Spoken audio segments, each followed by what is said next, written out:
Break শেষ হতেই নিয়ে চলে এলাম চিকেনের বাকি অংশের ভিডিও। এবার শুরু করব খাওয়া দাওয়া। ভিডিওটি একদম মিস করবেন না, পুরোপুরি দেখতে থাকুন। হ্যাঁ, থালি সাজাতে গিয়ে নিয়ে নিলাম স্যালাড, চিকেন, আমের চাটনি, ভাত আর রুটি। খাওয়ার তাড়াহুড়োতে রুটি খাওয়ার ভিডিওটা বানাতেই ভুলে গিয়েছিলাম, তাই পরবর্তী অংশে ভাতের সঙ্গে আলু মেখে চিকেন দিয়ে খাওয়া শুরু করলাম। নিজে রান্না বলে বলছি না, তবে সেদিন কিন্তু চিকেনটা সত্যি দারুণ হয়েছিল।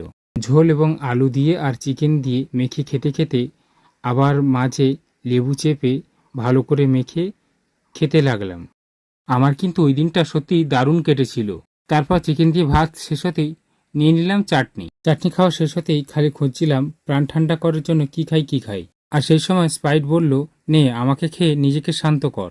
ব্যাস, তারপর খেয়ে প্রাণ শান্তিতে ভরে উঠল। আমার গল্প ফুরোলো, নোটে গাছটাও মুড়লো। এখন টাটা।